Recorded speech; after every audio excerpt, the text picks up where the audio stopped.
So every morning we go on like our walk. We walk around, and then Sure. like you walk past people, and I'm like, "Good morning." Now, Dan, I have to ask you because this is a real thing that happens in my life. Are you saying it genuinely, or are you saying it ironically? Okay, this is where it gets really funny. Okay, So like we're walking it past, better after this you know, setup. like the closer you are to where we live is younger people, and so they're like all like, "Don't want to acknowledge it." No eye contact. Then when you go further, there's houses, and it's like older people, and they're like, they're like walking their dog, like, Of "Good course. morning." Yeah. So yeah. I good morning this one woman, and she's like, "Good morning," keeps going. Yeah. And Shannon's like, why do you do that? And I was like, it's because I like to, maybe that bring a little joy into her life.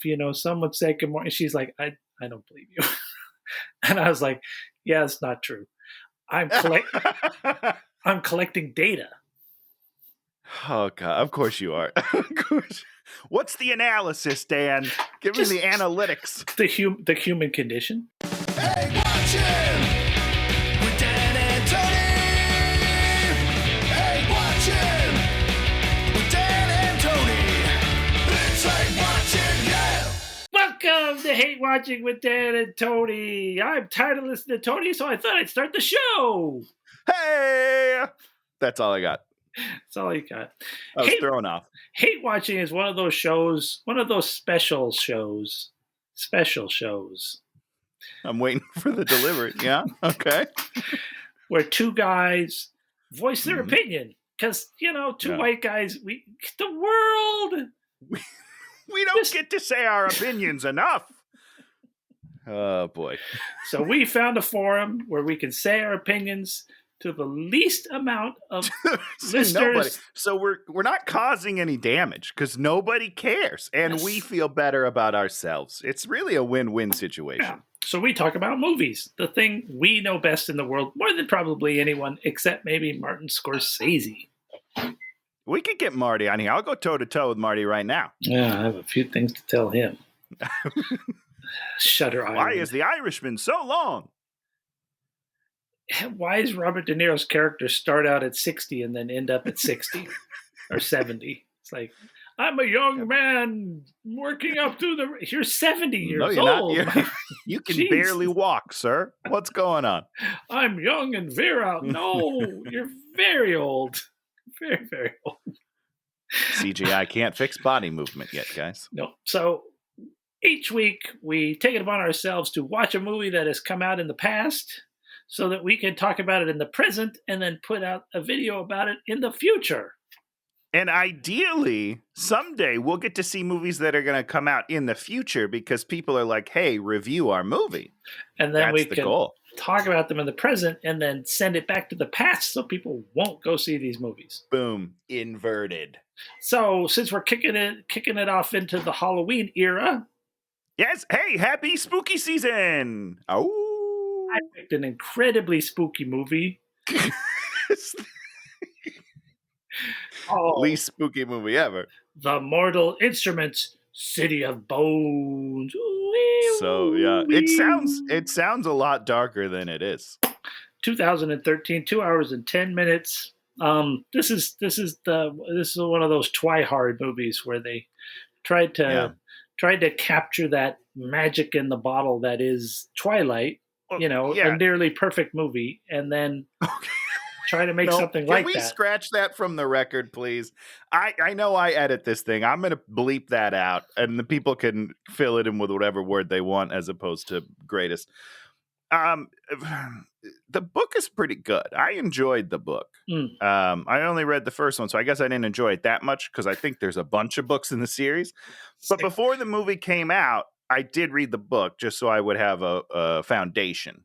I believe there are 3 series of different books, and the series, this Mortal Instruments, I believe there's at least 6 books. So there's probably that sounds about right. Probably 12 to 25 of these books.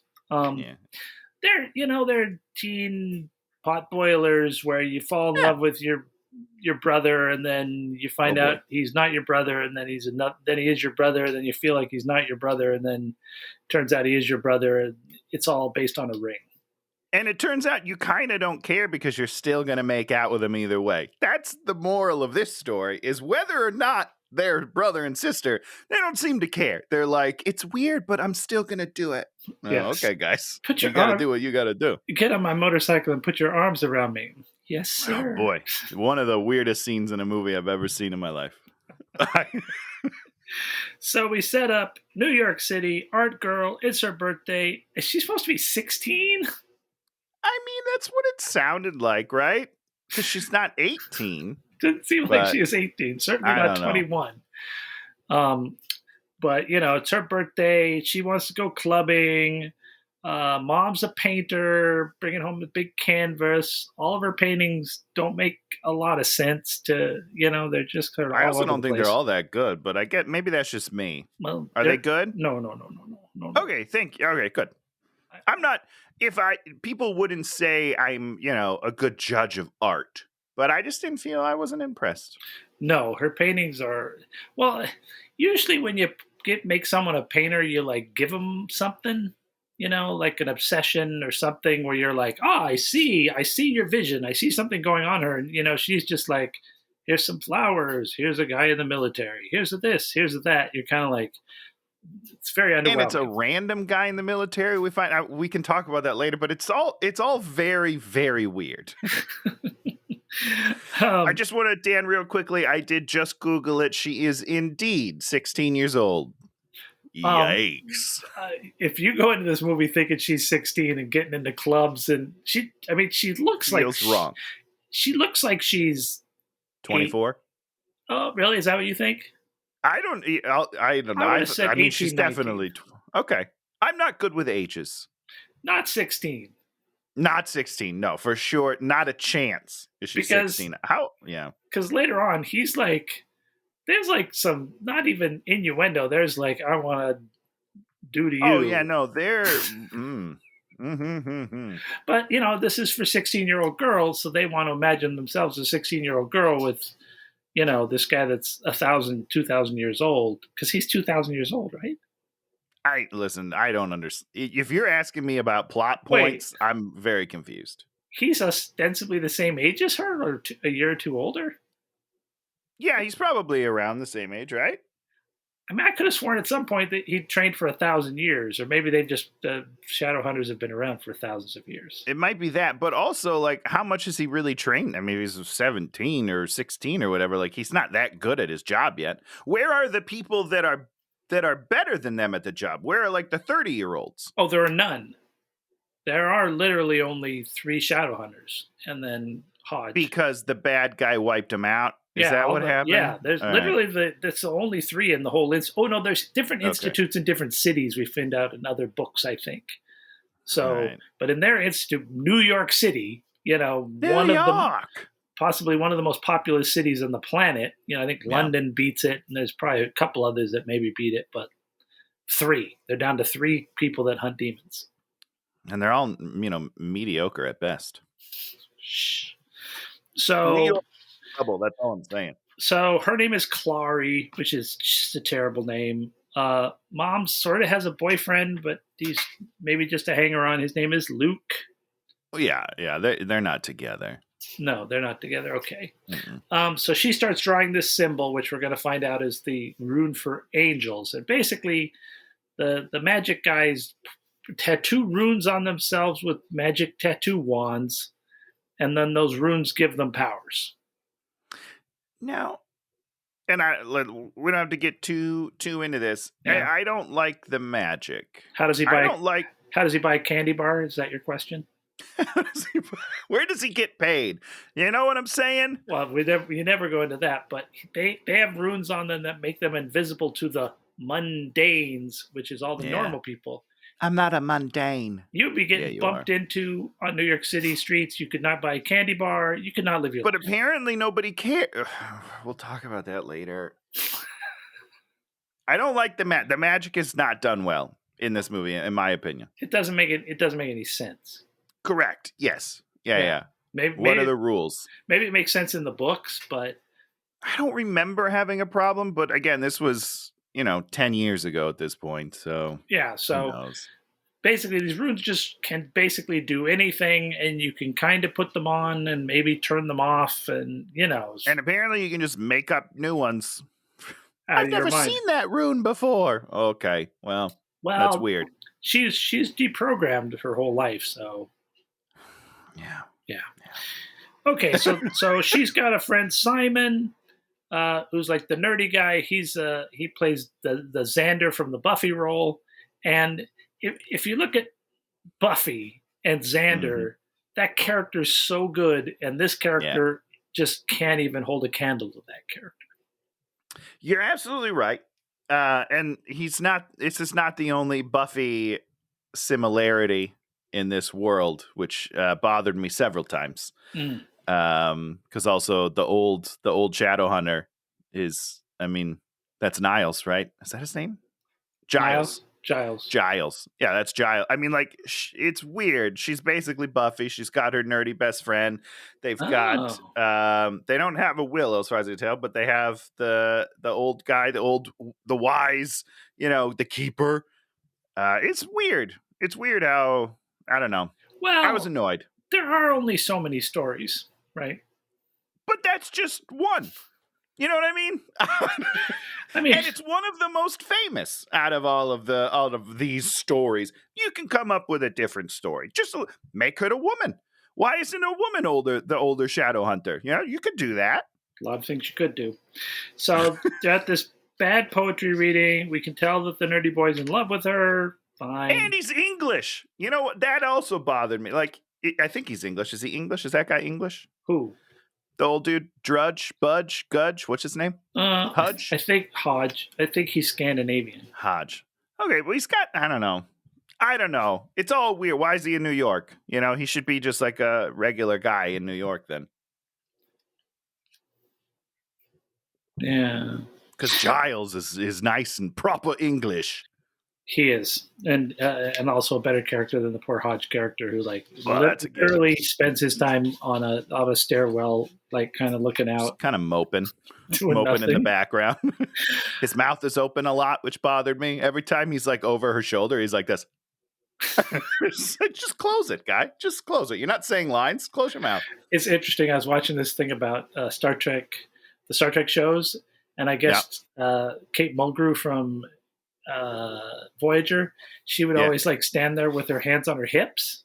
Okay. And so they literally made a whole episode where that doing that is offensive to this alien race to try to clear her off of doing that. Stop doing it. That's super funny. Yeah. But that's what you get to do when you have you're on a show for a long time. You got deep. 40 episodes, you can mess around like that. That's funny. So they leave the poetry reading. She sees the symbol that keeps haunting her on a sign at a techno club. They go in the techno club. She just gets in the techno club. Well, that's because what's his name? She can see the invisible sign. No. Then Alec gives the doorman the thumbs up to let her in. Yeah. That's what I'm saying. She sees the symbol, and she's like, "What's the symbol?" And then he's like, "Oh, let her in." Yeah. Even though she's 12. Let her in. Which, of course, doesn't make any sense because since there aren't any Shadowhunters, someone that can see the symbols is a Shadowhunter. Should actually be alarming. And it should be alarming, and he should take serious notice of talking to her instantly. How can you see that symbol? Who the F are you? What is going on? There's 3 of us. Now there might be 4, but you're probably evil. That's what I would think. So they get inside the club. She's standing there. She looks over, and there's Jace, the Jace Jonathan Stranger Things dude. Yeah. Vecna. He's pretty much the only salvageable thing about this whole movie. So here's the thing. Jamie Campbell, way too fucking good for this movie. Way too good. This poor guy has not gotten the break that he deserves. I think he's very talented. I think he's very sexy. And he went from Camelot, which lasted 1 season, I think, and it was a great show. But I think it came out right around Game of Thrones, and it just, people don't need 2 period magic things. And that kind of fell off, which was a bummer. And then he did this, which was supposed to be huge, because they're all these Twilight things are supposed to be, the next thing. And it fucking bombed. And then he just never really took off. And I think I blame these people. Well, that's what I'm going to say. He did this TV show too, right? Yeah, I don't think he's in it as much. Oh, really? I feel like he takes a back seat in the show a little bit. But okay. I don't know. I wish he would have gotten better work. I mean, Vecna's great, and hopefully that opens some new doors for him. But yeah, I don't know. I love him. End of story. I love him. He's too good for this movie. So she sees him. He sees her. They have a glance, and then they kill a demon with a snake and his sword. But right before he kills that demon, he gently strokes his sword very sexually. What does he? I was like, what's happening? Like, I'm into it. Don't get me wrong. I was kind of like, okay, this is nice. And then that didn't really keep going through. I thought maybe he was going to be a little more sexual. And I was very excited for it. But he very gently strokes the blade. And I was like, hello, Jamie. And then he slices the throat. And I was like, dope. And that's kind of the last time it happens. But good introduction. And the other girl, what's her name? Cassandra? Is that her name? I don't know. I'm going to be 100% honest. I think his name is Alec. I think her name's going to be Cassandra. We'll call her that until I run across her name. Yeah, we'll call her that. I wrote Alec's name as Hector one time. Don't know why I did that. Hector? I wish it was. Couldn't come up with his name. It's a better name. Larry, Simon, so many people. So she's got this snake that comes down, and she sort of has blonde hair and is wearing all white, and then through the rest of the movie, everybody's just only wearing black. It's very weird. Yeah, that is correct. It's well, those are her going out clothes. You know what I mean? But they're not her going out clothes. Well, no, I know that, Dan. So it's very weird to set up her color identity as white. And then flip-flop. And then just black for the rest of the movie and every outfit. Immediately. Yeah, one scene. I think they probably had a different costume person for this one scene. And then they were like, what happened to the white clothes? And they're like, oh, we fired that lady. And now we got black. Much more attractive in white clothes, too. Well, sure. But what do you mean? Well, sure. Either way. Yeah, she's not great either way. She was standing, in my defense, she's standing next to Jamie Campbell. And I was like, yeah, what's up? No one's going to look good next to you, bruh. Okay, so she screams. Wait, what happened? Did I have all this? Jason? Oh, yeah. She sees the murder. Wow. She screams. We're literally not even a half a page into this movie. We got 5.5 pages to go. They kill the guy. 5.5 more pages of notes, Dan? Yeah. I took maybe 2. So they go home. Mom's asleep. The next morning, she's drawn the angelic symbol all over the room. She takes down 3 of them and stuffs them in her bag. In a crazy, sorry, that's psychotic. Offensive. Yeah, thank you. Which is, and she doesn't remember doing it. And if I woke up, Dan, and my room was covered in drawings that I don't remember doing, I'm concerned. On her fingers. It doesn't matter. I'm concerned. Why did I do this? She is almost unfazed. She's just like, this is weird. I better take a couple of these as evidence. We find out she's been mind controlled. So probably there's mind control stuff in there that tells her not to worry so much. That's why she. Okay, you're reaching. I'm just going to call it right now, Dan. You're reaching. They don't say that in the movie. One iota. Okay. Hold on, Dan. We have to go back real quick because I have to just. This points onto something that is a common theme throughout this movie, where she is very dumb. She's a very dumb character, and she's very unobservant, and it bothers me a lot. The first example is when they're at the poetry reading, and she's with her nerdy friend. I like how we're going back to the poetry reading. Sorry, we skated. You went very quickly over it. That means nothing in the plot. We learn nothing about anything. Okay, tell us what we learned. Erroneous. You learn that he's in love with her. I already said that. But hold on. I said it at least twice. But hold on. I have to say the one thing. So he goes, I'm saving myself for someone special. That's when I thought he was gay. No, actually, let me rephrase that. That's when I hoped he was gay. Well, he should be. Because if he was gay, that would have been it would have been an version that I liked. Sure. But no, he's staring right at her, and she goes, oh, who? Serious, who? It's knows. Clearly you. She knows. It's 100% you. But she doesn't know. She genuinely doesn't because later she is surprised when he says it again. Well, she's not a human being then. because Correct. any That's girl what I'm saying. would absolutely know that he's completely in Of love course, with her. you know. I'm going to tell you a little story. Because I'm going to leave this names one out like of this. hot girl, pretty hot girl, like, you know, flirting with him, and she's like, "Oh, you should go give her your number," and he's like, "No, I'm saving." "No, I'm in love with you." That's when she should have gone like, "Do." But instead, she's like, "All right, well, let's continue to be very, very good friends, and I'll pretend that you don't." Which is not. It's not cool. The one thing we learned from Gone Girl is play your characters up to the peak of their intelligence. That's what the audience wants. I wasn't totally sure where you were going. Of all the Gone Girl things, there's so many. Sure, yes. Play to peak intelligence because the audience likes that. 100%. Well, because and not that I'm smart, but I'm smart enough to know those. You have to play at least above your audience, because I should be surprised at least once in this movie. And I am not. And there are several things that I think they think are twists that are not even, I thought we already knew most of them. I don't know. It's just, she's very unobservant and pretty much useless for the first half of this movie. And I was like, I'm not interested in this character. There it is. That's it. Let's see. Up. Simon shows up. They take off. Simon makes a Close Encounters of the Third Kind joke. He has a couple of decent little pop culture jokes. Oh, I don't remember them. I only remember one joke from the movie, and I thought it stuck out really weirdly. He has a Close Encounter. He has a couple of pop culture jokes, okay, you know, through the thing. Got it. The bad guys attack Mom's home, and she drinks poison. Okay. Again, you're going too quickly. Sleep poison. Oh, you want to talk about the bad guys attacking? Yeah, first of all, the sleep poison really threw me off because I thought she was just killing herself, and I was like, what is happening? That's ridiculous.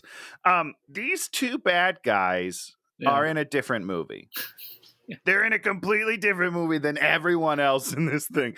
The caricature is so broad and so weird. I'm afraid of the underground. That's the joke. It happens later in this movie. And he's like, you want to go up or down? And he's like, I'm afraid of the basement. And I was like, this is the weirdest thing I've ever seen in my life. They are in a separate movie than everybody else. It is bizarre. Yeah. But I love this guy. He's great. He plays like a small character in a lot of stuff, and he's fun. Yeah. Actually, she hasn't taken the sleep potion yet. So she kicks ass, and then she tries to call Simon. Simon doesn't pick up because neither of them pick up. Because she's out in the alley with Jace. Like, you know, why can I see you? Why can I see? Why? Questions? Why? Explanations? Yeah. Why? Yep. And Mom kicks ass, and then she takes the poison, and we learn that. So why? She learns that the bad guy is named Valentine. Sure. Yeah. And we'll get to him. I can't wait. Why did she take the poison? Because she wants to protect her daughter. She's winning, Dan. You just said it. She kicks both of their asses and then hides in the bathroom and drinks poison.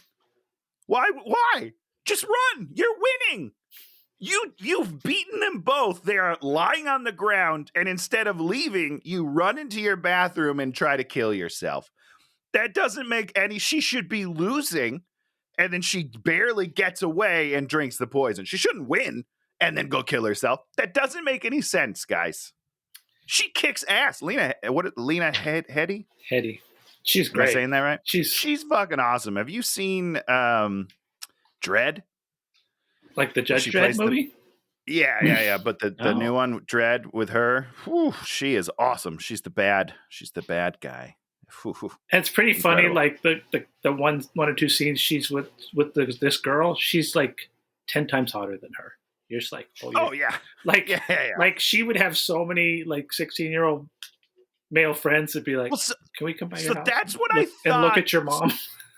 I thought that there was a joke between Simon and her at one point where Simon was like in love with the mom. I thought, but then they kind of dropped it immediately. And I was like, no, that's a storyline I believe. Like 100%. He would definitely have a crush on her. You would be like, oh, can you make us lemonade? She's like, yes, I can. They'd just be like sitting there like, we should just hang out at your house all the time, Claire. Yeah, for real. So it gets home. The house. She gets home. Clara gets home. The house is ransacked, and there's the dog, and the dog mutates. And I love this scene. Oh, you do? I really liked it. I thought the dog was cool. I thought it was surprising to me. Its head splits open. It and was it's surprising. doing these tentacles, and I'm like, okay, it felt dangerous. Sure.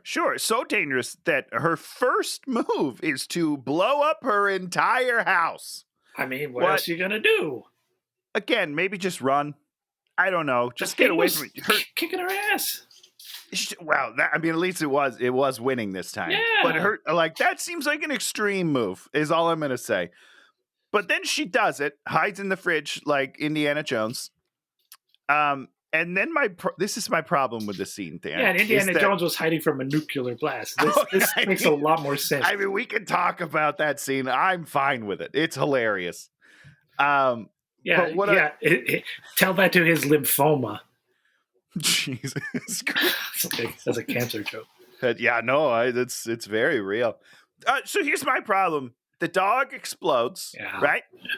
And then it looks like testicles as it's getting pulled back together. Right? Did you feel that way too? It's like little wrinkly balls covered in gel, and then they're like moving around. I was like, these are just testicles. I don't understand what's happening. Tony, I don't know about your wrinkly balls, but mine are not covered in gel. Whoa. Well, you're missing out. I'll tell you that right now. So it's reforming. Jace shows up. He gives it the knife. He kills it instantly. He explains that that's a demon. They can take the form of anything. Which doesn't really come back into play. We'll talk about the one time I thought it was coming back into play, which it did not come back into play. Interesting. All right. Well, yeah, put a pin. This is an important line for me, guys, is that demons can be anyone and don't trust them. Yeah. That's going to be a through line for this podcast, I think. So they go downstairs. There's Dorothea. She's the witch. She does tarot reading. And one of the tarot cards, it's like an 18 card deck, which is not right. No, you could do 18 card decks. Yeah, I think it's an 18 card deck. You can do 18 cards. It's It just doesn't feel all that magical. There's only 18. You know what I mean? Like, give me 200 cards, and then I'll believe the cards. Stop. She pulls the Ace of Cups, and then Jamie explains, "Oh, that's what I'm looking for, the Ace of Cups. I need to find that. It's one of the mortal instruments. It's what we're doing in this movie." And to which she should have said, "I thought this movie was called City of Bones. What's City of Bones?" Are you sure that that's what this is about? And then he would have said, "Oh, City of Bones, it's not really any... it's a place..." It's barely a plot point. It's barely a plot point in this movie. I'll mention it once, and then that's about it. They literally, I think they say it one time in the whole movie. And that's just because they're there. And he's like, "Welcome to the City of Bones," and then we're going to leave. See you later. So Shadowhunter reads her. She's got a memory block. They hear a noise upstairs. I wrote attacks Simon. I don't know what that means. And they run away to go find Luke. Because she murders Simon. Clary? Murders Main Simon. Girl? Is it Simon her friend? She takes a fire extinguisher. He's in her house. Oh, and they go back upstairs. Yeah, he bonks her. She hits him 3 times in the back of the head with a fire extinguisher. And he's just like, "Oh, ow. What are you doing?" No, that guy's unconscious. Those things are hard. I don't know if you've ever been hit with a fire extinguisher, but it will give you a concussion for sure. And if you're in the NFL, they'll just put you right back into play. You just keep going. Don't worry about it. Where am I? Just go. Another concussion. The next game, you're back in. Go Dolphins. Man. I was going to root for the Dolphins this season, and then I heard. Now you can't. Just out of principle, you can't. I don't care if it's fun that they're good again. You can't. Fuck those guys. They're going to kill him. They were going to be like the feel-good team of the year, and they just all the goodwill evaporated. If you don't know anything about sports, just ignore us. So they go to Luke's secret hideout. The bad guys have him. They're saying, "Where's the cup?" And Luke's like, "I don't know. I was just stringing them along. I didn't love that stupid blonde woman and her rat kid. Fuck them. I hope they die." And she's all like, "It's totally believable." And she's all like, "I'm so betrayed. How could Luke?" She's so dumb. She's so dumb, Dan. Dumbest girl in the world. So there's a big Yeah. Also, we have to mention that the bad guy who's torturing Luke is like, I want to see you change. I want to see you change. Is this where he humps his leg as well? I'm pretty sure he does hump his leg. He does. Because he's like calling him a dog and he's like humping his. These guys are in a different movie. It's so funny. But the moral of this scene is that he wants him to change. And that's him being a werewolf is then somehow supposed to be a surprise later. There's like 4 minutes of this guy being change. I want to see you change. I'm going to hump your leg like a dog. Change. We know he's a werewolf. Immediately, we know he's a werewolf. This is not a surprise.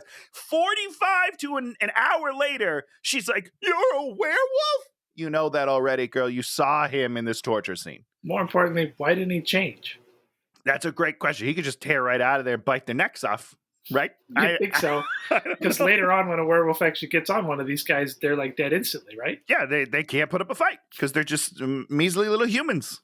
It's very strange. No, they're shadow hunters. They're not humans. Are they? Yeah, they are supposedly. I don't believe that. So there's a big fight. They escape. And then two demon cops show up. And Jace kills them. And then we... Then we actually, as they keep going, Simon's like, he just killed 2 cops. And he's like, those were cops. I love that. He's so good at it. Was such a great every time he said they weren't cops, it was like. Because he underplays it. Yeah. You know what I mean? Like Simon is like, you killed 2 cops. He's like, they weren't cops. Like he's like, he's like annoyed Tony, that he has to keep saying it. It's great. He did it better than that. Of course he did it better than me. He's Jamie fucking Campbell, Dan. This is why I don't work. Do it how he did it. All right, ready? Hey, they're not cops, mate. Nailed it. They weren't. So hold on though, time out, because here's where I get confused on this scene. Oh, okay. Demons, they have to inhabit a body, right? Well, they could have been inhabiting those cops for like the last 6 months. Right. So like now my question is, when do the hosts die? Does the host die when they get invaded? We don't know anything about it. They don't explain That's that. That's what I'm saying. But he might have just killed 2 cops. So I have a little bit of a problem with this writing because if they are in cop bodies, no, they're demons. No, but I think the demon kills the cop and then begins to look like the cop. Okay, so you think that's my assumption. Yeah, the possession is the process of killing the host and taking over its body. Okay. Oh, so they do just possess the body? Is that you think that's what? That's my question. I don't know. My assumption was there's a dead cop there, and then they start to look like the cop. Okay. All right. It's just not explained very clearly, and in a lot of demon lore, it's possession, and the host is still there, getting traumatized. So, and he could have killed 2 cops. I'm just saying, Simon could be right. Either way, I'm cool with it because Jace is a badass. Well, they don't leave anything left behind, so it doesn't really matter. That's true. Yeah, that's true. Because okay, so they go to the Institute, which she can see, Simon can't see. There's a magical Grindelwald lock, which is pretty lame. Do you remember the first time in the first Harry Potter how wonderful it was to see Hogwarts for the first time? And now again, we're anti-Harry Potter. That's fine with me. I'm just saying in the movie, after all the buildup of the books, and you're like, what is it going to look like? And there's this sweeping score, and they're going on the boats, and you're like, holy shit, this place is dope. Every time you interact with Hogwarts, the school, you want to be there. You want to be there so bad. I wouldn't be caught dead in this place wherever they go. This is a shithole through and through. It's so lame. It's the worst. Yeah. And they do the music and they sweep up, and I was like, what? I don't give a fuck about it. This is terrible. This is ugly. Oh boy. They really missed the mark on this. I just gotta say that. Have you watched the Sandman show yet? No, Dan, we're messing up our lives. Oh. Is it good for Halloween? It's great. Super that's what I thought. Yeah, maybe we'll watch it October. Now. Yeah. It's October 1st. But yeah, when they get to the dreaming for the first time, you're just like, yep. Where is the wonder? Where is the awe? That's what should be happening right now. Because there's no there's no world beneath our world. It's just like, oh, that's instead of that being a 1-story house, it's a 2-story house. Isn't that amazing? And you're like, it's a 2-story house. No, it's not amazing at all. It's in the middle of a busy street. Like, I don't care at all.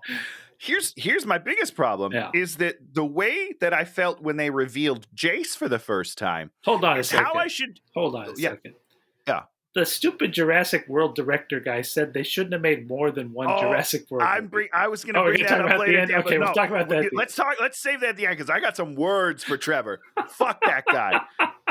I didn't want to forget. Okay, the first time. I'm glad that you saw that too, though, because I was like, I'm gonna have to make him read an article. No, this is let's put a pin in that because oh boy, I'm gonna dig into him later. First time I meet Jace. The first time I meet Jace, I'm full of awe. I'm like, wow, look at this beautiful specimen. And I just don't feel that way about their buildings. And I should. It should be magical. It should be wonderful. And there's nothing in this movie that's magical or wonderful or endearing. Like, I don't want to be a part of this world. Nope, you don't care. A part of that world. So, let's see, where are we at? Institute, she collapses, magic rune, sexy snake girl brings her clothes. Okay, so she collapses for some reason. Oh, she got bit or something. Something. Yeah. So they use magic runes to fix her. Jamie Campbell's got a great little line because she's like lying and she's like, this is the part where you tourniquet my wounds. And he's like, if you wanted me to take off my clothes, you just had to ask. And I was like, I'm asking right now, Jamie. Go to town. Take it off. So sexy snake girl, I think we're calling her Cassandra, brings her sexy clothes. Sounds like you're just calling her sexy snake girl, I think. So let's not get confused. So they're like, you got to go see Hodge. She's something special. So she goes to his big library. There's this giant. Wait, can we briefly talk about the slut shaming that happens right now? And again, we're white cis males. I don't want to dig too much, but it was very weird. She puts on like the sexy clothes of the sister. Yeah. And she's like, oh, I feel like I'm wearing a second skin. It's so tight, blah, blah, blah. And then the brother is like, oh, she looks like someone that would have her name on the bathroom wall. And I was like, what the fuck is going on? This is very strange. So Alec, whose sister just gave her the same exact clothes she always wears, he said just basically you're a whore. Yeah. You're a whore. Thanks, dude. It's so weird. It's like, Alec, very strange scene. Standing right here. I'm your sister. Hello. I'm dressed exactly the same as her. I don't know. It was very strange. We can move on. I had to bring it up. Yeah, those characters. I mean, we're going to have a bunch of like emotional ththings that people say and do that like make no sense. Yeah. Characters. Because ostensibly, we're going to find out that Clary is going to know where the cup is, right? That's the whole premise of the movie. And everybody acts like she's destroying their world when really she's the chosen one who's going to show them the path to this thing that they want. Yeah, exactly. But nobody acts like it's the thing they want. Nope. And well, that'll come up again in a little bit when Alec gets injured. I don't know. This whole thing is weird. So big library. There's a big rock with a thing in it. And we find out that the cup is how you make more shadow hunters. You put something in it, and then they drink it. Or you're born. You're either born or made. So really, you could have 100,000. I don't. It's very strange. They say no, people don't generally survive. Is that what it is? Oh, yeah, they did say that. So I guess it's not going to really work, right? I mean, 1 out of 10, maybe. You're going to have 100 people there, and they're all going to drink from the cup, and you're going to have 90 bodies, and you're going to have to explain 90 bodies. Like, when is this cup ever going to come into them into the gel portal, and I wouldn't worry about it. That's true. You do have a gel portal to get rid of things. I mean, once again, we don't know why they really want this cup. We don't know why the bad guy wants the cup. We don't know what the cup can really. They say the cup does a thing, but it's not really a thing that seems incredibly helpful. Yeah, it doesn't feel useful at all to me. You know, it's like, with the cup we can heal demon wounds, and we're always getting wounded by demons. Wow, that's a damn good thing that you're going to need, and you're going to save. But that's not it. Save one of your primary characters in Act 3 with the stupid cup. Sure. Nope. You know, the bad guy wants it because his secret bonus son is in a coma and has been in a coma for 100 years, and he wants to bring him out of it, or his demon lord sister-in-law, whatever. I love it. I love that. what's confusing to me is that he doesn't even want it for what it does, because he like was running experiments on it and using it for things that it doesn't do. You know what I mean? So like this object that this author has created doesn't even do the things that they want it to do inherently. So nobody should even want it. It seems like a mediocre piece of a trinket to me. I don't know. But everybody wants it. Everybody wants it. it. Actually, no. The bad guy wants it. The good guy's mostly indifferent to wanting it. Well, and they don't even want to seem to protect it that much. They want to find it. If anything, it should be like, let's not find it. We need to keep this thing hidden. I don't know. It's very weird.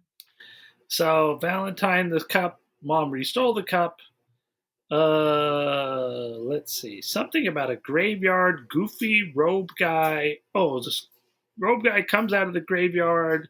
These are the Silent Brothers. They take them downstairs, and that's the City of Bones. Question, Dan. Yeah. Yes, this is the City of Bones, and we get to see it for 8 seconds. So they're standing outside waiting for Mr. Robe Man, and there's a groundskeeper there. That's a joke. And it's a weird joke, but I was like, does he see them? Does he not see them? Did the door just open on its own? And he's like, classic ghosts in my cemetery. I'm confused on his role. They brought it up as a joke, but I need to know more about this guy's role in the world. Well, more importantly, you don't need a groundskeeper because you can just do a rune to do all your cleaning for you. Apparently you can. And it doesn't even cost any internal energy. No. Because she's too tired to clean physically. So she's like, I'll just use magic that doesn't cost any energy? No. Nope. Not how magic works, guys. Bippity boppity boo. Bippity boppity boo. So this guy, he can't talk, but he talks into your mind. It's really dumb. And it's not, the voiceover is really bad. Yeah. I don't like it at all. It's very dumb. It's like one of these scenes where you're just like, oh, man. Ouch. Oh, man. So they go down there. She gets zapped with a sword, and then she has some memories. And then we find out that her memories have been blocked, so she's got to go find Bane, the king of the warlocks. Now, they don't really explain how the City of Bones is doing any of this. I don't know what. And that bothers me, because the movie is called City of Bones. We spend 10 seconds. We never go back there. We never go back. All we found out is that it's the burial place for all of the shadow hunters. Sure. Which there's a ton of spaces. So they used to have a lot of shadow hunter. I don't know. I don't understand the lore of it. But then it's just magical, and we don't know why or how or what. And then we're just like, okay, that was enough. Did you guys like the title of the movie? That's it. The answer is no, I did not. So she puts on sexy clothes, and Jay says she looks great. So that was cool. They go to the Warlock Club. That was cool. There's music. And then Magnus takes Clary away, and then the bad guys poison Simon and take him away. Well, you're skating over a lot of stuff, Dan. Stop it. We need to talk about this Magnus. Yeah, we're like, okay, let's make him Asian. He's not very good. No, he's terrible. And that made me very sad. Because he should be like a really cool character. He's a fucking warlock, guys. He should be cool. King of the New York Warlocks. And he can't deliver his lines believably at all. Did he not audition? Was this an offer only? Because that was a mistake. He might be the lead singer of some band or something. All right. I was very disappointed with him. In a movie where I'm disappointed by a lot of the characters, this was the biggest. So somebody, I think Magnus says, your dad's not your dad. Everything is lies. So you should listen to me because I'm not lying to you.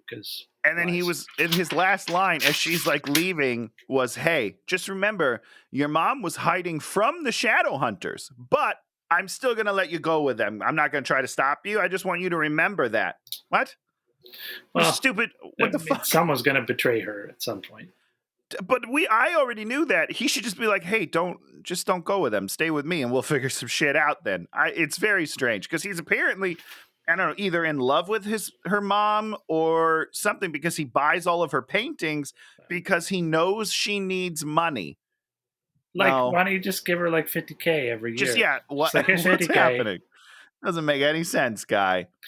So then Simon, good old white boy Simon, so if you're in a bar, Dan, Oh, I don't know if you know this. They roofie him. They roofie him. He doesn't even, it changes the color of his drink and he still drinks it. Like, that's how unobservant and relaxed he is in this environment, which he's never been in before in his life. So he's just like, let's take a drink of this blue water. How do they roofie women if it changes it to blue? Well, because, oh wait, are you saying in this world? I was like, hey, roofies don't change the color. I don't know if you know. Well, they should do that. They should change roofies so it does. They absolutely should.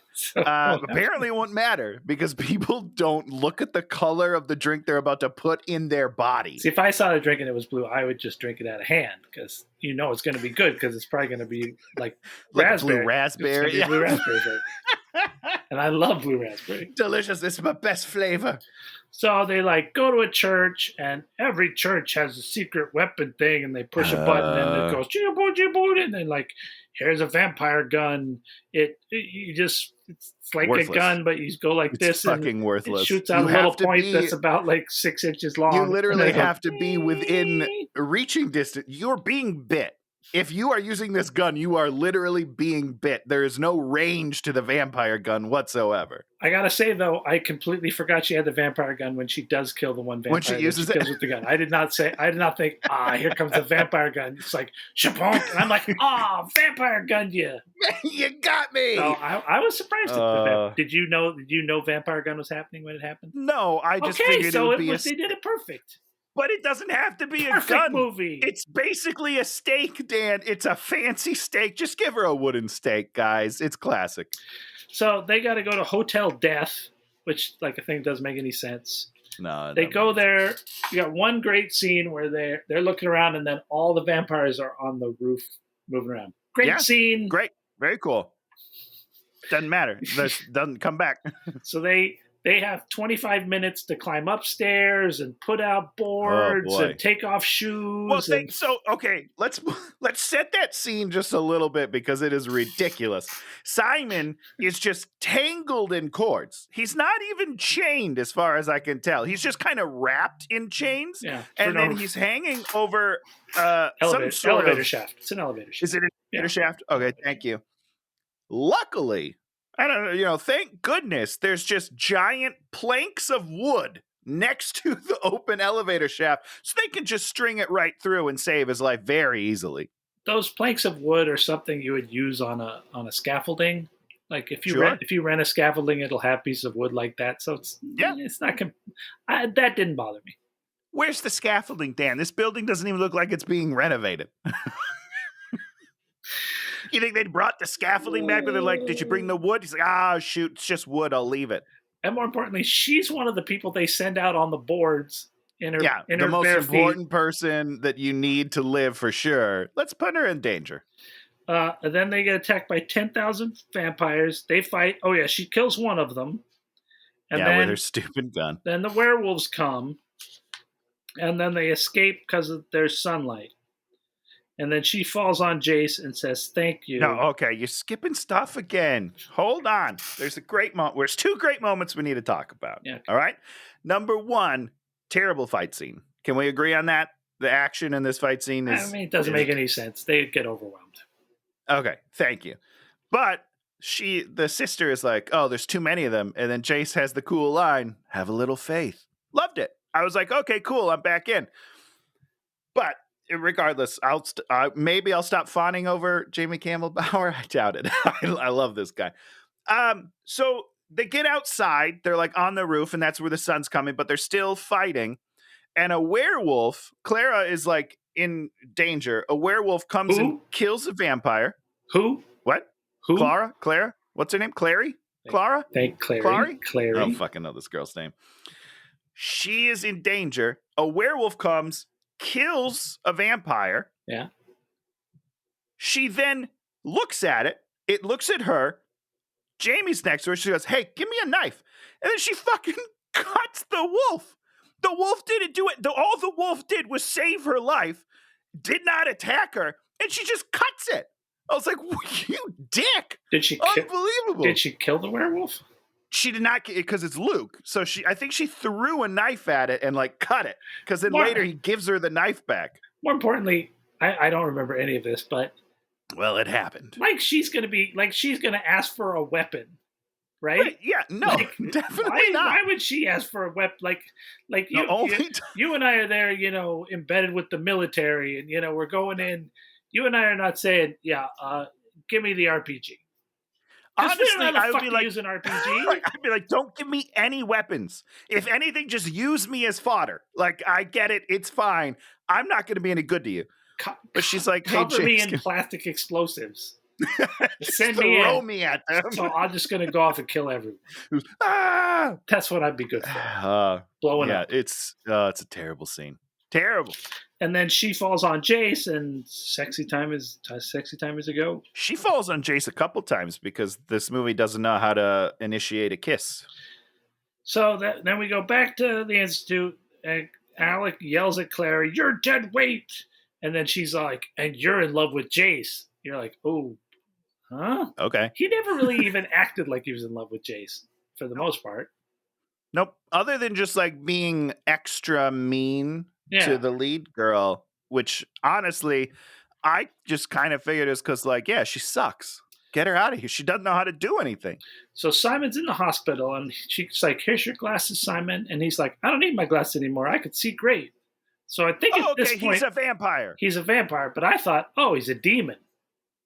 Oh, okay, interesting. Well, but they show the bite then. Then they show the bite. The worst vampire bite I've ever seen in my life. Those dots are way too small. And they're like a full ruler apart on this guy. And then I was like, wait, he's a vampire? And then you're like, nope, they're showing him in sunlight, so he's not a vampire. He's a demon. Not only do we not know what he is, the movie doesn't know or care or deal with it. So you do a whole thing where a guy is cured of his eyes, cured of bad. You don't do anything with it. But not only that, the characters don't seem to give a shit. If she feels like it's normal. If Tony came on this podcast and was like good looking, I'd be like, okay, you got bit by a vampire or something. Something happened here. You become a succubus. There's something happening here. You're goddamn right, I did, Dan. And I'm gonna use it for my benefit. Okay. She sits in the bed with him. Jace sees, and he becomes like this wounded girl, which this character would never become a wounded girl because of. And it's so fast and so hard. Like the turn is incredible. It doesn't make any sense. He becomes such a whiny little piece of shit. So then she goes looking for him. She finds him in the piano room. He's playing sad piano. Then he plays happy piano. When she shows up, then he loses his mind and is just like plank, plank, plank, plank, plank, plank. Yeah, again, doesn't make any sense. And then he's all like, piano, it can be used to fight demons. Bach was the master piano man. And there's a picture of Bach on the wall. And they pan up to it, and you can see under his things the tattoos. I was like, the tattoos. It's the greatest thing ever. I love that so much. It was the greatest thing ever. I wanted him to like open a book, and there's like, there's Bach like not wearing a shirt, just covered in tats, and just with the biggest guns ever. You're like, yes. Dan, I'm gonna be totally real with you. We absolutely looked up a real picture of Bach just to make sure that he didn't have tattoos. Because how cool would it have been if that picture did have like some sort of smudge or something, and this author was just like, "Oh, I'm going to make that a Shadowhunter tattoo." I would have respected the shit out of that. This is just dumb. I was mad. So then he's got to teach her about the magic rock portal. So this is in the rock. You open the doors. There's a portal. It's water. And she's like, "I'm going to jump in and see my mom." And she's all like, "Dude, don't do that. You have to be trained or something." So and then we're going to get to we're going to get to Tony's favorite scene. He's like, "Let me show you how it works." And he pulls some of the water out, and then he sticks his hand through there, and his hand comes out, and then he starts rubbing her hair like it is really weird. Dan, you're absolutely right. I have a whole paragraph about this because I don't understand. It is the creepiest scene in a movie that I think I may have ever seen. First of all, I mean, let's just talk about the science of this. Why is it possible to even pull a part of the gel water and put it somewhere else? That doesn't make any sense. So you could do this creepy scene. I mean, no. I mean, you're right. But here's my question is, when you use the portal, you're not going to a different portal. You mean you're not going to more gel water? Not necessarily. Right. You're not going gel water to gel water because she just falls out into the street. Sure. So you don't actually need an output. So he could have theoretically just put his hand through and touched her face without moving the water. I mean, the right? truth of the system, right? Uh-huh. It's only gonna, because she sticks her finger in it, right? Yeah, it doesn't go anywhere. Doesn't do anything. She doesn't go like, it's cold where my finger is. So truthfully, what you would do is you would enter into the gel water. Then it would like stasis you and then, magic you to wherever you needed to be. There's no sticking your hand through it. That's not how, it's a teleportation device. Yeah, it doesn't make a lick of sense. But regardless, let's get back to the caressing because it's so fucking weird. And they have it in a 2-shot where he's in the back, like his arm is in the portal. His other hand is obviously in his pants, right? Because he's having a good time. You didn't notice that? And his hand was not in his pants, was it? No, it was no. Okay. Jamie would never do that. He's a gentleman. He's a pro. He's a gentleman. But it's a floating arm, and it's just gently stroking her face. She doesn't move at all. If a floating arm started touching her face, it's not her face. It's her hair. It's just her hair. Yeah, it's her hair. She's like petting her like a dog. Yeah, well, it's just so weird. The whole thing is so weird. And I think they think this is like romantic or sexy or something. And it's not. And if you can make Jamie Campbell Bower not sexy, you have ruined the world. So then he's like, let's celebrate your birthday. So they go to a special like arboretum that's in the thing. Yeah. And somehow he has half an apple, which he then sticks a candle into and gives it to her because they don't have any cake. It's just the weirdest thing I've ever seen. I mean, it's just so weird. Do you think that there's a chance, and I don't remember the book, do you think there's a chance they just props forgot to get the cake that day and they're like, I don't know, go just go get any food from Crafty and bring it back and we'll make it work. No cakes in the Institute. So weird. Then he tells her the story of the birthday falcon. Talk about the birthday falcon story, Tony. This is the most relatable part of this entire movie. Just for the record. So this is Tony's life. Tony, did you get a falcon for your birthday at one point? He would never buy me a falcon. Let's just put it that way, okay? I'm never getting a falcon. Maybe I'll get like a parakeet that's like $12 at the market. So here's the story. Let's recap the story for poor Jace here. So he gets a falcon, a cool falcon. And the dad's like, make it obedient. And, Jace, being a good, normal human being, instead of forcing it as a slave, he instead makes it love him and trust him, and then in which case would make it obedient because it loves and trusts you. So it's the same fucking thing is my problem with the movie. But then he brings it to his dad, and he's like, I told you to make it obedient, not be its friend. And then he snaps its fucking neck in front of him. Dads. You got to tell us a personal story, Tony? I don't even feel like I need to at this point, because I think everybody gets it. But this is very relatable. Dads want us to be like hard and, we're men. We're men. Listen, we're not all the same. We don't have to be hard and cultless, okay? Cultless? That's not a word. What are you saying? I meant to say heartless. And cold, but instead I combined it to coltless. So that's a new word for the day. Coltless, everybody. It's tough. I want to be sensitive, and I don't think I should be punished for that. Jace wants to be sensitive and should be punished for that. It's what makes him a good person.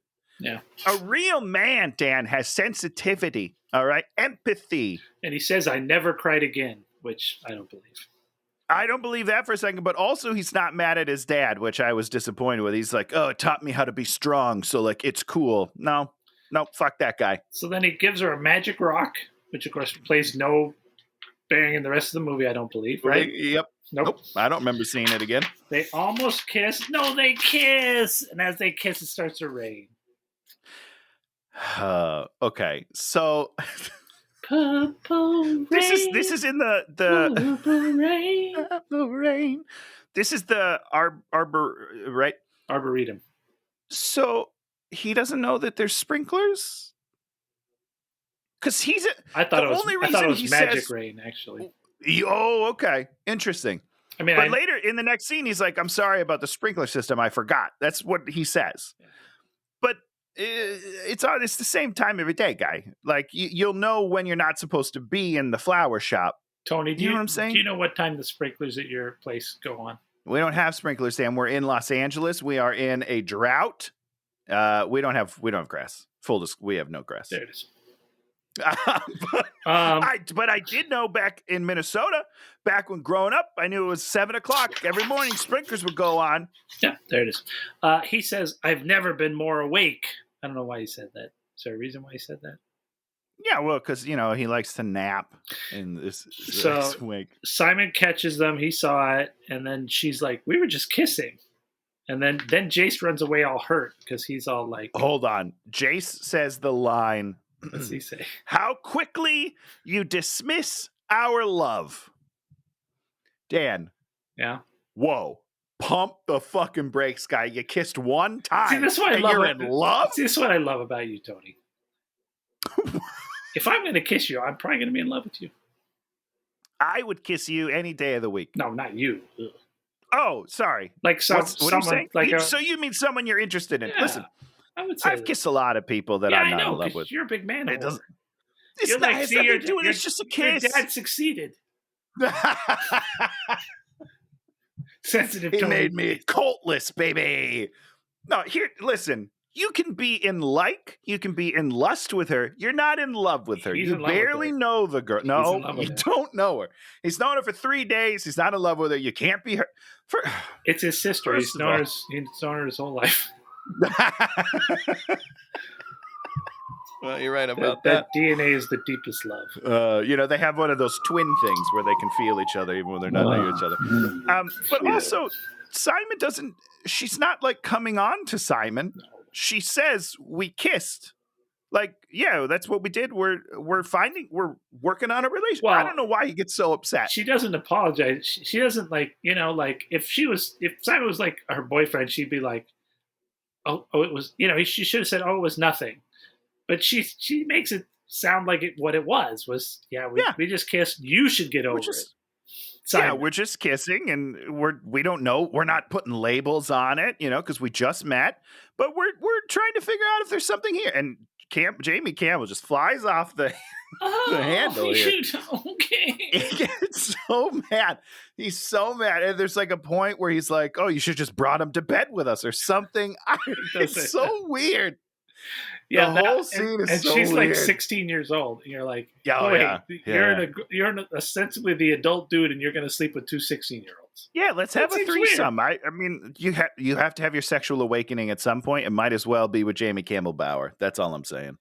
And this is the point at which Simon proclaims his love for her, which I think was supposed to be a surprise. I don't know. And then I wrote something. He's VCing you to get the cup. He's using you to get the cup. He's VCing. He's like, I love you. He's just using you to get the cup. Yeah. He's never mentioned the cup. Like, and maybe just the one time when he was like, oh, hey, that's the cup I need. That was it. Yeah. That's the only time he's ever said it. He hasn't pushed her to try to find it. I don't know, man. So Jace is like so hurt. He's giving himself more runes, which is like code for cutting. I'm cutting myself. Is that what it is? Because I felt that as well, and I was like, I don't know, it's weird. I don't like it. I didn't think about it, but it is analogous to him cutting. I thought it the whole time because everyone's doing it like on their wrists too, and I was like, I don't know. Think of something different, maybe. I don't know. She's studying runes, and then she sets her teacup down, and then it turns into a drawing. Which goes into the page. And she's all like, she gets down and looks at it, and then she pulls it back out. And I was like, what a neat effect. I was like, that's a really neat effect. Your first thought wasn't, oh, okay, that's where the cup is. Got it. No, I was like, this is neat. Oh, this is different and interesting. This is like, that's a power I have not seen before. And then we've got old man in the back like this with his mouth open for like 5 minutes. He doesn't move. He's if I don't move, she won't see me. And of course, now we all know where the cup is. It's in the tarot card. So they go to see the witch. And then she's all like, you can't come in with all those weapons. And then Alec and Cassandra go upstairs for some unknowable reason. For no reason. Literally no reason. And then put out some magic iron filings that are supposed to tell them something. I think it follows, it points them to a demon. Oh, is that what it And it's does? following, when it's moving on the floor, it's moving with her underneath. And I don't know why they don't realize that. So Jace has to pull out all his weapons. Very comical scene. It was good. He gets some laughs. And then it's the classic too many weapons. Yeah. I was fine with it. Good gag. And then Sheets, of course, a deep. He's suspecting something's wrong, so he starts playing. Are you sure? No, he starts playing the Bach. He starts playing the Bach, but then he just plays it for 5 minutes as she's like sweating and moving and clearly a demon, and nobody says it. Clary, what's her name? Clary is still getting the cup. He doesn't stop her from getting the cup. He doesn't say, "Hey, she might be a demon." It's going and going, and then she demons out, and Jace is surprised. He goes, "Whoa!" as if he didn't know. I was like, "You were playing the music for 5 minutes. You knew." Yeah. I don't know. It's terrible. It's a horribly written scene. Yeah. So there's a big fight. A tentacle comes out of her neck. Which was fun. I like the tentacle. I didn't like her. Yeah. Her makeup was terrible, but the tentacle was very cool. But the tentacle was cool. Tentacle was very creepy, very cool. Simon ends up saving her, and then Jace kills the demon. And Alec gets fucked up. Alec got all fucked up. Yeah. So they go back which is important. Back to the hospital. Alec's fucked up, but they've got the cup. Hodge sends for the City of Bones guy. No, he sends for the Warlock because the Warlock somehow is a healer. Doesn't make any sense. Yeah, well, because we don't know anything about his powers. And then acting ability. I wrote the cup. They give the cup to Hodge, and I'm like, oh shit, Hodge is Valentine. Oh, hold on. Yeah. I agree. That is exactly what I thought as well. But back up to the point where they're in Alec's bedroom or whatever, the healing, he's hurt. Yeah. And the sister, what's her name? Snake Girl? Calling her Cassandra. Cassandra, Snake Girl. She is yelling at Jace, blaming him and his love of Clary for getting Alec hurt. But they're all searching for the cup. It wasn't her fault. She took them exactly to where they needed to go and delivered up to them the thing that they wanted. They would have not gone to that place if it wasn't for 100%. Them. It's not her idea. She didn't say, we need to go find this cup. She's like, I know where the cup is. You want us to go get the cup? And they're like, well, let's go get it right now. And then they turn around and blame. And I was like, this is terrible writing. That's not what happened at all. No. If anything, it's your fault for going upstairs and fucking around with the iron thing and not realizing that, it's just pointing to the demon downstairs, you dumb shit. She should have said, it would have been really easy to rewrite this as she's freaking out. She's like, we've got this cup, but this is the price we paid, Or have Clary get in trouble with the demon and Alec is trying to saves her and gets fucked up. And then she's mad that it's Clary's fault or something. Nope. Or, Clary's not effective at doing something. She tosses Clary a weapon and Clary, here's a weapon, kill the demon. And Clary's like, I'm a girl. Make her actually do something to deserve the scorn, but that does not happen. 100%. Not at all. I've been watching those Hunger Game movies, the last two, The Mockingjay. Oh, okay. Yeah. They're weird movies. They don't make a lot of sense. Yeah. They're really strange. But when Jennifer Lawrence, gets pissed off and is yelling at Snow or whatever, or doing the things that they're always trying to get her to do, and she goes for it, you're like, whoa.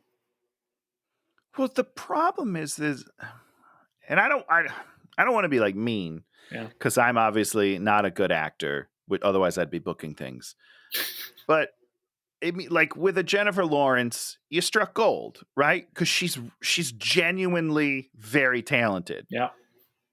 The lady in this movie is very mediocre. None of them, other than Jamie, They're all very mediocre actors. We believe that her character could be as dumb as she's playing her. Yes, We don't ever correct. sit here going like, how could she be that dumb? We're like, man, she's dumb. Man, she is dumb, and I'm upset. So Yeah, she's either the master of playing dumb or... Nope. I think it's just... I've been watching Talkville, which is a Smallville rewatch podcast, and Tom Welling, just the sweetest guy, dumbest guy in the world. He talks a lot about how it's his podcast, or he just... Yeah, it's him and Michael Rosenbaum, and they're rewatching Smallville and then like talking about it. And okay, Tony, the thing is, you can say all those names like we know who the hell you're talking about. Instead, you should say the guy that plays Lex Luthor is talking to the guy that plays the Green Hornet or whatever the fuck. So close, Clark Kent. It's Clark Kent and Lex Luthor. You almost had it. Okay, so Clark and Lex talk, right? Yeah. That's it, irrelevant almost. But he always talks about his acting experience because he was very inexperienced as an actor. And he's like, luckily, Clark is always clueless in the show. And so the fact that I didn't know what I was doing actually helped me be that character. And I was like, that's so funny because it's what happens. And the fact is, I don't think she's supposed to be this clueless, but it comes off that way because she doesn't know what the fuck she's doing in real life. That's what I think. I'm not going to argue with you because I don't know. There is no point at which you're like, she's someone I would follow somewhere or trust to do something, or it's like she just offers nothing. She offers 100%. like a magical skill that's going to come apparent, and you're like, okay, well at least the magical skill finally became apparent, and she does. I guess she's got something. She does one tiny smart thing, and that's about it. Bad character work. So we find it. So Hodge immediately, they give him the cup, and he immediately opens the gate and lets Valentine in, and then immediately gives Valentine the cup. Now, so he's trapped there? He's got a curse on him. They don't just say, like if you or I were to say it, you'd have said, yes, Hodge is cursed to never be able to leave there because he's cursed and there's a curse on him and he's got to get rid of the curse. But it doesn't seem like anybody else knows that. No, they all know just it. Like, they all know it. Oh, they do. Because they always just say things like, he doesn't get out much. He doesn't like to go anywhere. But he physically cannot. I guess. It's so weird. They don't explain it. Once again, if you're going to have a character motivated by something to the point of betraying everything he believes in, maybe throw us a bone as to why he might do that. Because when it first happens, you're kind of excited. You're like, oh shit, he's bad. He's a bad guy. And then they give the explanation. You're like, what? What? This is dumb. Good guy with a reason for doing bad. It's like in Dune. They Colonel the Dr. Yue. They have the whole setup for all that. It's a whole bunch of setup.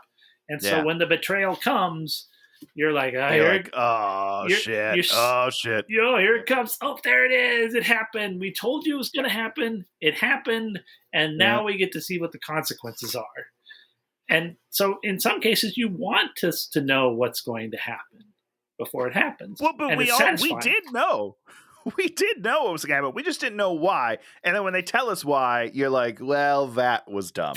Exactly. You idiots. That's the whole thing. We know it's going to happen. You better give us a good explanation to where we're like, holy shit, he's her dad, and that's the only way he can protect her. Of course this is going to happen. Yeah. No. Now, you knew that Valentine was the dad the whole time, right? Oh, really? I'm super clueless. That's why in a movie like this, when I'm ahead on like 3 or 4 things, I'm just like, it's a bad movie if I'm ahead on things. It's terrible. They do the flashback to when Lena steals the cup. Yeah. And she's in his bed. And you're like, oh, yeah, okay. So they're together. He's the dad. See, I probably saw what was happening there, and then I sat down to write, and I didn't notice anything that happened. That was it. That's the end of it. You got to learn to type without looking. Or you write. That's right. I forgot. I'm a human pen being. and paper kind of guy. So talk about Valentine, Tony. Well, he's not good. I don't know who this guy is. Maybe I do. I don't know. But he is not a convincing human being. It's absolutely ridiculous. And he it made me laugh because his two henchmen are the guys that I'm like, they're in a different movie. Yeah. And then Valentine's kind of in that movie, but I don't think he's good enough to be in that movie. So he falls somewhere in between and he feels like he's lost in the jail transport in the abyss. I don't know. It's very strange. There's nothing to this guy. I wrote low rent. There's nothing to this guy. So he wants the cup to cleanse the bloodlines. Don't know what that means. I don't know. We don't know what that means. We don't know how it happens. We don't know anything about it. So he says to Clary, I'm your dad. I'm going to make you drink. And then she is like, acts like she's going to drink. And then she throws the cup back in the card. Hold on 1 second. And then escapes out the portal. Yeah. He's like, he puts his own blood in the cup. Yeah. And then he's like, drink it. And she's like, no. And he's like, what do you, just drink it. Yeah. It's your blood, guy. Yeah. Like, there's going to be pushback no matter who's on the other end of it. You're trying to get them to drink your blood. They're not just going to do it. Okay. I found it very weird that he was like almost offended that she wouldn't drink the blood. I was like, guy, I would never do that. This is a guy that's used to dominating, Tony. Oh, God. So then she jumps through the portal, and then there's a creepy girl demon there. I thought she was in a different dimension for a second there. Because it's very unclear where she lands, and it's just like a creepy little girl. And I liked her, but she's not in it very long. So she gets killed by a werewolf, which was awesome. Which she gets like snapped up. It runs across and snaps up this little girl demon. I was like, cool. And the werewolf, of course, is Luke. And then he has to explain to her, and she's still not getting it. Oh, you were making that up. And first of all, she's shocked that he's a werewolf, which bothers me a lot because she was in the interrogation scene with me, and we all knew he was a werewolf. So she can't get over that. And then he's like, no, I was saying what I had to say to protect you in that moment. Like, I can't just be. And she's like, whoa, I'm crying. She's so dumb, Dan. She's the dumbest character in the world. So the bad guy is spending some time with Jace, or maybe, I don't know. And then he says, to love is to destroy. Yeah, he does say that. What does that mean? I don't know, but I like the line. If you can pay that off in any sort of way, like, I'm fine with it, but you don't. You don't. You don't do anything. So he throws down all these spears and makes a pentagram, which lets the demons in, and then Hodge also has to open like the special demon door in the roof. I don't know. It's very strange. Two things that are somehow connected. Yeah, a lot of steps to that. Did so we've already gone over the part where Valentine's like, oh, Jace, I'm your dad. Yeah. So right before that, Valentine is talking to Hodgepodge, right? And Hodge, am I saying that right? Is it Hodge says to him, he's like, oh, are you going to lie to them and tell them that you're both their parents? Do you remember that? Yeah. So, like, he tells us that they're not really related. Oh, really? I did not log that line in my brain. Before Valentine goes to Jace, he's like, lie to them and tell them that you're his dad, basically. And I was like, so we already know. That's kind of sucks. We don't want a written movie. We want this to be really uncomfortable when we think that they're going to be brother and sister. Don't want it to be uncomfortable. I think that's the movie being like, don't worry, guys, they're not really related, but we're going to go through with this either way. And I think that was a huge mistake because it's still, they play it really awkwardly, and it's just like, this is dumb. But anyhow, let's continue. Okay, so Jace and Valentine spend some time together, and then he shows Jace some images of his childhood memories, gives him some memories back, and then his ring that was a W is actually an M or whatever, because he's a Morgenstern, not a Whalen. I almost lost my mind when they thought that was like a cool moment. They're like, your ring is a W, but if I turn it upside down, it's an M! Fuck you, you pieces of shit. I was so mad. So Simon's still at the castle. He finds Mom. And then Luke calls all the werewolves on motorcycles on the phone, and they're all going to come and do some stuff. They're all very willing to help, by the way. like go into danger for someone I don't think they really know, which I guess is cool. For a reason that they don't know, and for an accomplice. Like, what are they going to get? What are the werewolves going to get out of any of this? They get nothing out of it. They're just like, yeah, let's go die. Let's all go die. It's all cool. We're going to go all die for people we don't even know. I'm cursed either way because I'm a werewolf, so I guess I'll just go kill myself. So, let's see. So, smoke demons are coming. The werewolves meet up. Clary. Okay, so then the werewolves show up. They get in, but they go downstairs, and then the demons show up, and so then they get trapped, and then so Clary has to like make a rune in her hand that she doesn't know what it is, which paralyzes all the demons. And then as they're walking through them, just as they get past, they all come back to life. Don't know why she doesn't just do another rune on her other hand and freeze them. You could just keep freezing them every 5 minutes.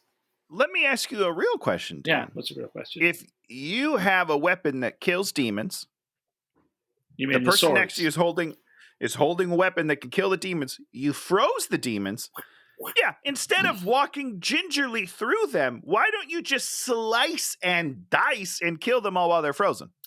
When we used to play D&D, I had a character out of Cloak of Invisibility. Okay, I like this. We use that I use that character Cloak of Invisibility to do terrible, all the time. Terrible That's things. what you do. Yes, of course you did. That's what it's for. Otherwise, you just have it for no reason. It doesn't make any sense. Kill them. And then, of course, all the werewolves get killed while they're doing this, except Luke. Yeah, because they're all terrible at fighting. So Clary goes back there, and she gets a dagger to Valentine's throat, and then Jay stops her. Yep. So dumb. And then just hear him out. It's not what you think. And then he's I don't give a fuck. This is the dad that killed your bird. I think I'd be sticking with my girlfriend, even if it was my sister. My sister girlfriend's the only one I owe an allegiance to. I don't owe allegiance to this asshole. If she wants to kill him, she can kill him. Yeah, just do it. Just do it. And then we do this whole thing with his name being Jonathan and not Jace. And Jace comes from Jonathan with the last name C. So I think his middle name, Jonathan Christopher or something like that. And she's like, JC, Jace. Again, just a terrible reveal that I don't give a shit about. Turn your ring around. Fuck you. So Cassandra has a flamethrower, and her and Simon are going to go to close the this gate. And then Dad and Son are fighting to close the other gate. Luke fights because bad Jace guy. then switches teams again very quickly for some reason. I don't even remember why. Somebody beats Jace's head against a piano. Yeah, Dad does that. Pretty great, actually. I wrote, cup in gate. You don't know the first thing about me. Oh, so she has the cup, and she's all like, I'm going to throw it in the gate, and it'll be gone forever. And he's like, no, give it to me, because then I'll leave, and you'll be happy. And she's all like, okay. So she gives him the cup. Wait, hold. You're skipping over a very confusing element to the story, which is this portal magic. Yeah. So she's holding the cup in the portal. Yeah. And the dad reaches and can't find it because she's hiding it somewhere else. Yeah. Because her arm is in a secret place. That makes sense. Hold on. But then... that's what I'm going to do. I'm going to stick the cup through, and the place my hand is going is your butthole. Ow! Okay. So then she gives him the cup. Yeah, his cup. And then karate kicks him into the portal. Yeah! A 16-year-old that weighs 18 pounds. What does she weigh? 93 pounds? 105? Yeah. She does not weigh 105. I think so. No. I'll bench press her. No, she weighs less than 100. She weighs 93 pounds. All right. She kicks this gigantic guy. No. More importantly, I mean, she could kick him, but he's not going to move much. Probably has a rune that's you kick me, you kick yourself. You're like, oh, I kick myself in my own butt. Right back, yeah. And he doesn't use a rune for anything this entire show, does he? He doesn't seem to need to, but I can't confirm that. He doesn't do anything. Well, that's true. He doesn't do anything. That's true. But so he's in the portal. Yeah. Why does the rules clearly state if you don't know where you're going when you enter it, you get lost in the abyss, right? Yeah, I mean, he would know. But he didn't know he was getting karate kicked into the thing. I don't know. He didn't know. I didn't like it. And then she does something, and the portal turns to ice, and then it snows, and somebody forgives someone. Yeah, you want to explain that to me? Why it snows? So they freeze the portal and it explodes, which I'm okay with. But then it is snowing from the ceiling. Doesn't make any sense. Sexy. It's not sexy on Jace. If you really think about this girl, she's not sexy at all. No, that is correct.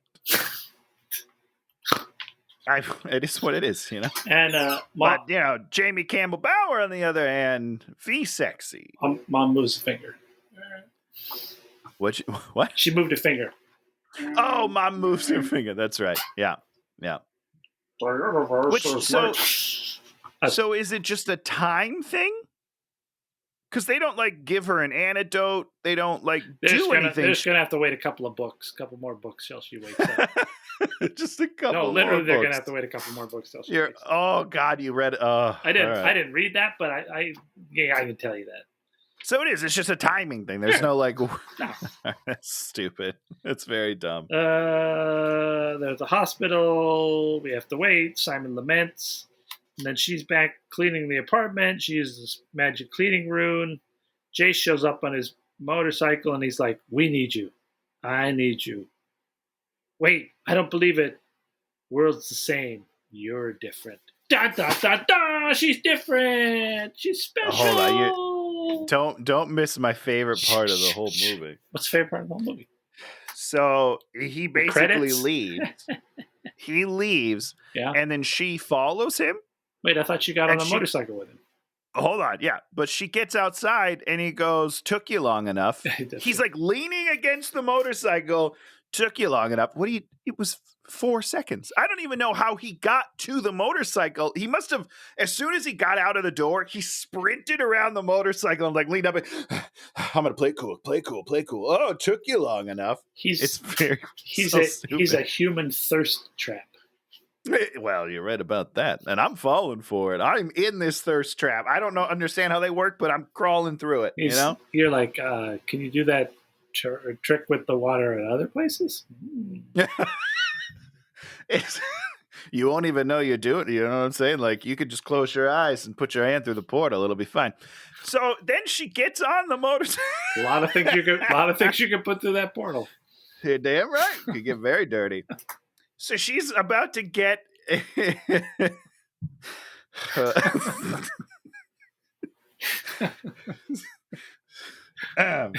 about. Is that you there? You just pleased to see me. Hello. Okay, what are we talking about? So she's gonna get on the motorcycle, and she's like, "Can I just wrap my arms around? Is that okay?" It's like, even if you're brother and sister, you can hold on to him on a motorcycle. Yep. Because otherwise, you fall off the back and you die. Yeah. So wrap your arms around his chiseled abs, get into those grooves, and hang on tight, girl. Get into the groove, boy. So what she says, Dan, this is what she says. What does she says? She says, when she's talking about how she's different, this is what she says. She says, I don't see street lights or traffic. Wait, I don't see streets or traffic lights or cars anymore. I see angels and demons. I was like, first of all, no. Because those are not interchangeable. You definitely see streets and traffic lights and cars. And you can also see angels and demons because they are human beings. They're not inanimate objects. That doesn't make any sense. What a terrible last line of the movie. It's the worst writing I've ever seen in my life. I don't see cars in street. Yes, you do. You're on one right now. You see it, you idiot. Try this. How do you close out a movie with something so stupid? It doesn't make any sense to me. Anyhow, that is the best ending to a movie review there's ever been. I don't think there's any show will ever have a funnier ending to a movie review than that. It's just so stupid. How do you end with something so asinine? It's pretty bad. So do you want to talk about Colin Trevorrow now, or do you want to talk about something you like this week? Yeah, no, let's talk about this asshole for a second. Colin Trevorrow, who directed 3 Jurassic World movies. 1, 2, 3. Movies that on average made $1.3 billion. Yeah. So this dude has directed movies that made about almost $4 billion. $4 fucking billion. Okay. Yeah. Tony and I are lucky to make $5 in a year. $4 billion on these stupid movies that are stupid. He goes out there and says, I didn't read the article. He has the audacity to say they should have only ever made 1 Jurassic Park movie. Fuck you. First of all, it's not anyone else's fault that you made a shitty trilogy than yours. You made a Jurassic Park movie not about dinosaurs. You made it about bugs. You idiot. And then you're like, well, Jurassic Park is inherently unfranchisable. Fuck you. No, it is not. It is one of the most franchisable things in the world. It's about dinosaurs. Dinosaurs will always be cool. You know, it's not cool. Bugs. You fucking idiot. I mean, talk about biting the hand that feeds, right? Like, I have made $4 billion, and I'm sure he's made, millions off of it. Millions of dollars. And he's like, yeah, we probably should have never done it because it's just not doable. It is doable. You fucked it up. You're bad. You should never work again. And I hope that's the way his future goes. I hope he's done. I hope he's done right now. The thing is, if you are working in the studio system and you want to go out and say, the problem with these movies is there probably were just a few too many cooks in the kitchen. I think we had a lot of great ideas. And I think that just because we had to try and move in so many directions, maybe all those ideas didn't gel properly. And which is very believable. I mean, if you say that to me about your movie, I'm going to be like, oh, okay. Well, then when you make a personal movie, I mean, even though I've seen his personal movie, and his personal movie was fucking garbage. Yeah. I'm going to at least cut you a little slack. But to say that 100%, it's like, no, you made these movies. You kept coming back and writing more. Correct. It's like you wrote these movies. And each one got worse. Like they each one got, Jurassic World, fun movie. Great movie. It's got some magic. It's very fun. I really like it a lot. I think it's great. The second one, not good. The third one is the dumbest movie I've ever seen in my life. I feel like they got progressively worse. And that is not Jurassic Park's fault, sir. That is your fault for making a shitty movie. 100%. I'm going to say something right here, Tony. Tell me. The Bubble was a stupid movie than the Jurassic Park movie. Jurassic Park movie was a big fucking pile of a mess. But at least there were like a couple things that you could hang your hat on in that movie. But they're probably the dinosaurs, right? No, I thought when he like held the locust in his hand, I thought it was creepy as fuck. Sure. Yeah. The Bubble. Fuck the Bubble. I mean, you're right. Fuck that shit. It's 2 bad movies, though. It's not like if you can't make Karen Gillan appealing, fuck you. Yeah, you're doing something wrong. And yeah, that really pissed me off. I want to slap him in his stupid face. Like, fuck you, dude. Never work again. So, Tony, tell something you liked. Oh, yeah. I forgot. Yeah. Something I like this week. Confess Fletch. Did you watch this? I don't know where it's at, but I heard it's really good. It is Netflix. I want to say it's Netflix. No, it's not on Netflix. I mean, maybe it's streaming. It's streaming on one of them. If it's on Netflix, I haven't noticed it because I think maybe it's Hulu. Let me Google this. Confess Fletch is streaming on. Stand by. Look at Mr. Glasses. Let me squint at the thing. They cannot see. Okay, I must have bought it because I don't see it streaming anywhere. I must have bought it. I apologize, but it's great. Okay, Dan. I will watch it. He's not Chevy. Who plays it? John Hamm, who I love. John Hamm. John Hamm. He's not as biting as Chevy was, like, because he's a little bit of a nicer guy. He's still very sharp, very quick, but it's missing that edge that Chevy brought to it. But I loved it. I thought it was fantastic. I guess it's closer to what the books are than the Chevy Chase one. Probably. I've never read the books. I'll be honest. I think there's a bunch of books. Well, cool. I might have to watch those or read those. You idiot. Did I talk about Andor last week? No. Is it good? Incredible. Really? Okay. I'll watch it. I was like, I did not like Rogue One. I was like, eh. And so then I was like, I try all the new Star Wars series. I made it through. I do not. Through the Mandalorian. I watched some of. I was like, okay. Yeah. I didn't need to finish it. Boba Fett was like literally the biggest joke ever. Never watched it. Yeah. Didn't watch a single frame. Once the one with Obi-Wan Kenobi. Once I realized it was about like juvenile Princess Leia, I was like, okay, this is stupid. If it had been about something else, I would have stuck with it. Sure. But once we got to that, he's great. Ewan's fuck. I love that guy. And I was like, if it's about that, but it's like, nope, we got to tie it into the Star Wars stuff. I'm like, it's stupid. Just make it a story about him. This one is a story about the dude. Okay. And so I was like, who did this? I'm like, who the hell did this? There's something. And I looked it up. The dude who's doing it, the guy that wrote and directed Michael Clayton, one of the greatest movies of all time. Yeah, no, Clayton's great. So he did all the Bourne. He did all the Bourne movies too. He said a bunch of stuff. I do love those. And he did. Oh God. We need to look it up because we did one of his movies on here. We did one of his movies. Yeah, we did one of his movies. Tony Gilroy, I think his name is. But I think we did one of his movies on here. I'm gonna try to look it up real quick because I'm intrigued. Could you look it up really? Just do it really quick. Don't do it slow. Don't do it at Tony pace. I can only do things at my own pace, Dan. That's the way it works. All right, Gilroy. Here we go. What's in your life? Don't do it at Tony pace.